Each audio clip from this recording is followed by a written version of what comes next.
First, what kind of problem do we have in healthcare today?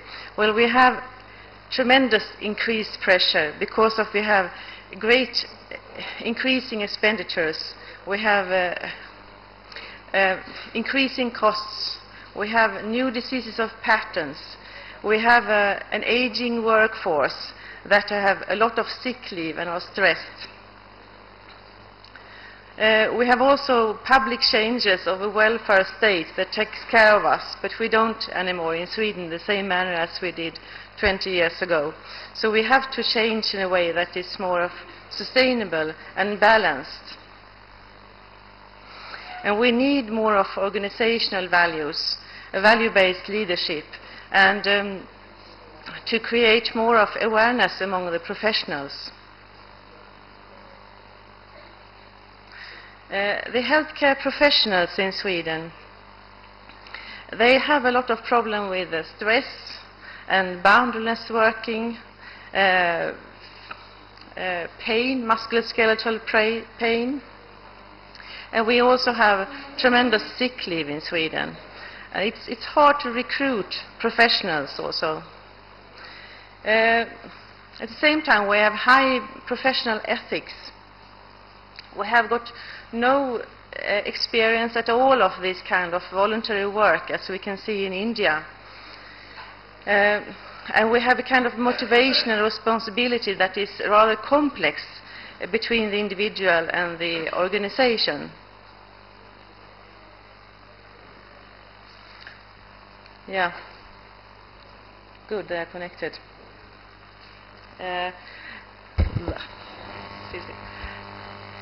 And the healthcare leaders, they also have some kind of troublesome situation. First, they experience, they seem like the decisions are coming from the top and just falling down to them. In practice, they experience stress and they have problems in carrying situation and production.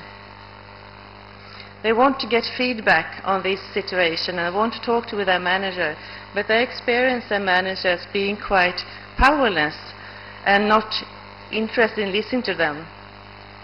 It's also an unwillingness to face the problem, because if you tell your boss about your problem in healthcare, you became quite not a strong person and you have hard to get career development. So therefore you keep the problems for yourself.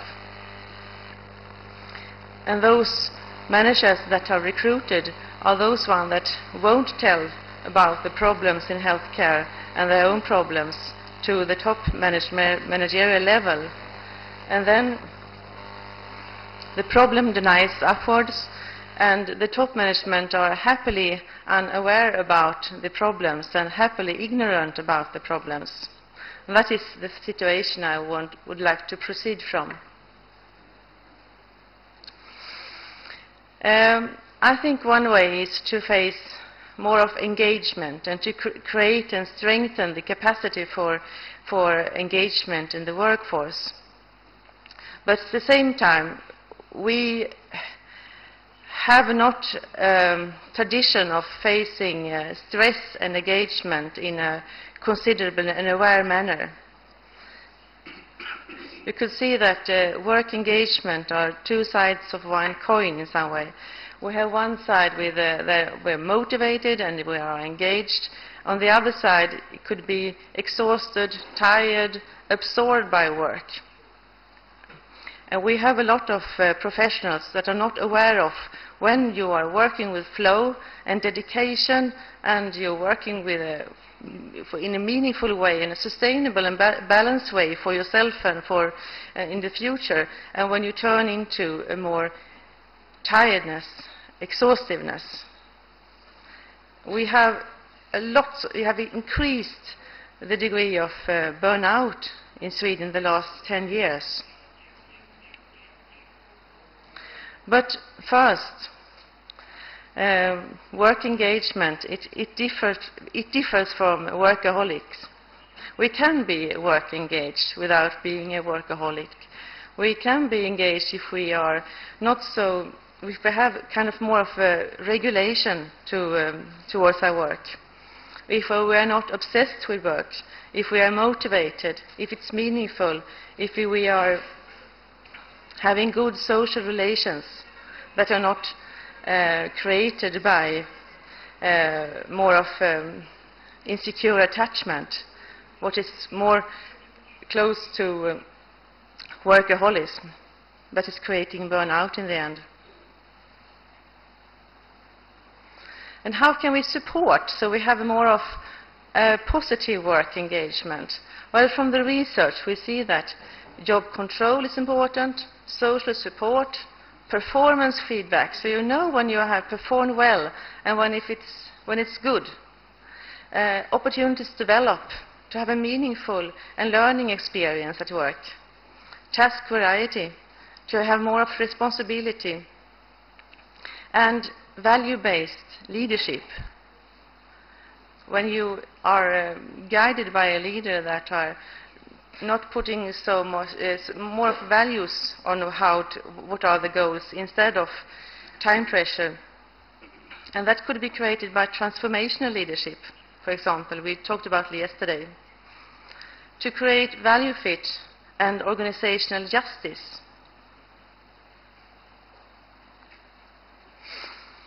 But as I told you, we have a problem with this relation between individual engagement and poor support and poor stability in the organization. The individual takes on too much responsibility without being aware of her limits and what is expected from her in the organization. It's more of attached relations also to work. And that in combination with an unstable organization that is not guided by values. You have a manager that is not listening to you. You have not an organizational support. There might be problems and conflicts at work. And you're working alone, and that's hard time pressure. This combination together creates this really accumulated risks for having a permanent disability pension or burnout. If we combine these aspects together, the odds for being sick increases 13 times, and that's really, really a lot for us in our scientific ways of rating life. What we could say that, yeah, you need to meditate. But we don't say that in Sweden that often. We can say you need to practice mindfulness. That is more correct in the organization. But we can also motivate meditation in manners that are communicated better in our context. And that is to increase rest-taking, balance, reflection, by reflection and making more of sense-making, to create a kind of bodily awareness, internal control, to make choices, and to be more aware of your values in life. And in a scientific and Swedish manner, we have done this in another way that we maybe could have done if we were better to do meditation. We have observed this objectively by, for example, emotional arousal that is measured by, oh sorry, what's happening now? You're not following me. More pictures. Can I? Yeah, good. Thank you. We have measured emotional arousal, that is measuring temperature and sweat and pulse, and also how much you are moving, to help people getting aware of their bodily reactions, and they can sense make about when they are stressed and not. So we give some kind of observation feedback to them, and we help them to reflect about their choices in life. Next one. Yeah. And also heart rate monitoring. by observing heart rate, you can follow one person's heart rate during one day and see where I'm able to have rest, to come down to my rest pulse, and what happened then, and reflect about that. And we also have giving feedback about patterns of stress and energy during 1 week, to see 1 week patterns of what kind of situation did I have when I wasn't, when the energy was low and the stress was high. What happened then? And sense making around these conditions. And also what kind of situation did I have when my energy was high and the stress was low? How did I cope with that? What happened? What had happened before? How was my relations? And try to get some kind of bodily awareness around that. And then we also give feedback about the musculoskeletal rest-taking. We have a Cinderella hypothesis that when you're working, the first contraction is taken by some muscle fibers. And when you are resting, the first muscle fibers that were starting this contraction, they are the ones that are taking the rest in the end. So we have got some muscle fibers that are working almost all the time. And to decrease this and to be better aware of that, we have put electro measures on them. And when you have not when you have not rest in your muscle, they will get you some kind of signal, vibration or signal, until you have rested and relaxed, and then, oh, I was tensed. I wasn't aware of that I was tensed. So we are helping them to be aware of their body and their senses and their work life. And these substitutes for meditation, I would say, they are very effective. They have decreased pain, they have increased vitality, and increased workability. And it's one step to move further and to understand your work-life situation.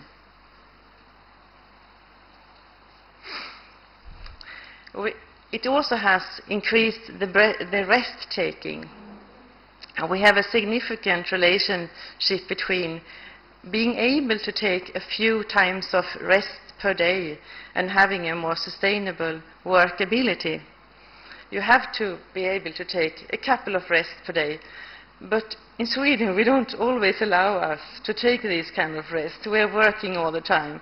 So, but by this reflection, we are better in that. Another challenge we have in healthcare, it's that we have different rooms of logics and of communications of value.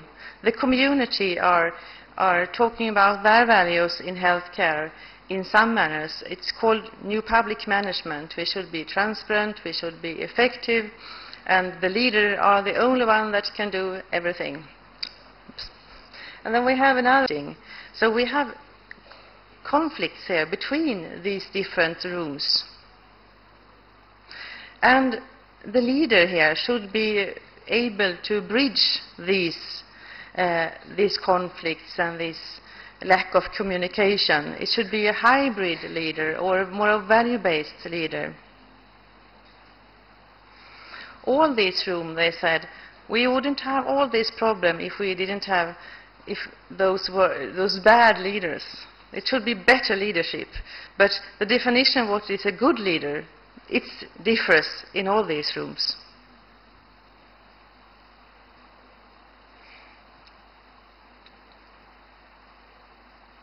Yes, once more. So it is not that easy to be a healthcare manager. They are perceived as squeezed between different values.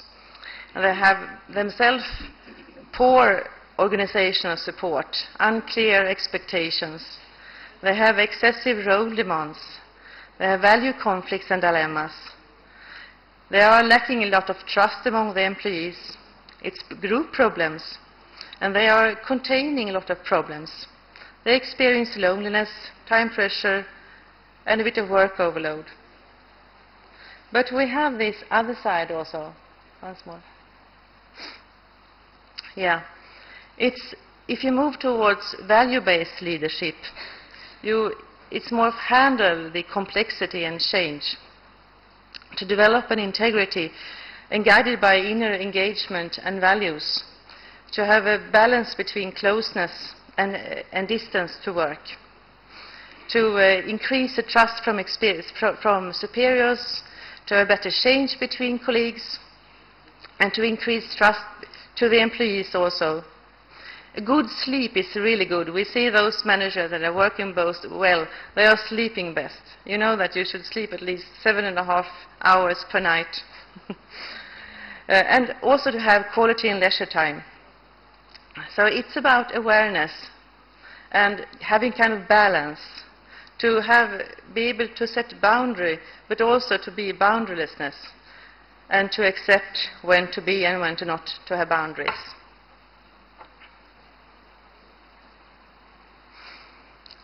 There are some leadership styles that are more related to value-based leadership and to employee well-being. One is servant leadership, and that is quite close to spiritual leadership. One is transformative leadership, and one is authentic leadership style. Authentic leadership style is a pattern of leader behavior that draws upon and promotes both positive and psychological capacities and a positive ethical climate to foster a greater self-awareness, an internalized moral perspective, balanced processing of information, and relational transparency on the part of leaders working with followers, fostering positive self-development. You can continue here. Yeah. All of them. So by self-awareness, you're demonstrating understanding of one's strength and weakness. Relational transparency, presenting one's authentic self through openly sharing information and feeling as appropriate for situation. A balanced processing, objectively analyzing relevant data before making a decision. And having an internal moral perspective, being guided by internal moral standards which are based to self-regulate one's behavior. That is authentic leadership, and that is related to a lot of positive aspects among the employees, including work engagement. So value-based leadership, it's to handle conflict and conflicting values, and being able to communicate to professionals, to stakeholders, administrators, and strategic management, to be able to translate and bridge between the logics, and to have a more participative approach towards employees, to share the power and to be able to motivate and engage. And you use value as a tool to motivate and engage. It also increases sense-making among the employees, especially when we have times of great organizational changes. But I don't think it's enough with having a value-based leadership. We also need a value-based organization. We did a study of if values in the organization can increase value-based leadership. And values in the organization, I think it's a kind of future for us here. It's values related to corporate social responsibility, to working life balance, to be able to do a good job and then to rest at home and to fulfill your home life duties. An employer that are aware of females' situation of working on two places, at least two places, and are creating opportunities for this in terms of schedule and adaptations. The third value is justice. It's organizational justice and relates to relationship with managers and rewards of what one is doing. Another thing is the organizational justice relates to procedures, that the procedures are doing in a right and a just and honest way, without corruption. That are the organizational values that we have been worked for in Sweden so far. We see if it's related to the support of the leaders also, which is very important, and if this is creating more of value-based leadership in practice. And I'll show you some results here. We had a lot of association that was significant in the cross-sectional analysis between, if you have support from your manager, it's related to decreased role demands, decreased overload, increased energy, decreased stress, increased health, increased workability, and decreased symptoms. The same with if you have support from colleagues, if you have a good cooperation with employees, if you have an external support, and if you have support in your private life. But what kind of support do you think is most sustainable? Well, it is quite hard to understand this picture. It shows that the support, it's a very complicated statistical analysis of values in life, but it shows that the support you have in family life and in your leisure time and in your spare time, it's creating sustainable health for you. That support is most valued. And the other support we have, it's more like fresh milk, it's perishable, it's right in the right time. But what is sustainable is that more value-based support you have at home. But when you are a young manager, and if you have a lot of employees, subordinate employees, you always need support. And the last picture here. If we strengthen the organizational values, like having a more of social responsibility, better opportunities for work-life balance, justice in relation and procedures, it's both related to decreased stress, more engaged, more energy, more motivated leaders, and also increased value-based leadership. That is a leadership that is more close to the employees, to our supporting them in their work and sharing the power with them. So in sum, I would like to say, healthcare organization and healthcare professionals in Sweden, we would need to meditate more, yes, but we have other measures and we are moving towards that. We need more awareness, more balance in life, authentic honesty in the organization, and better shared values between individuals, professionals, and strengthen organizational values. And we also need to have this work-life balance, since the values in our family leisure time is really more of enriching our lives. Thank you for the attention.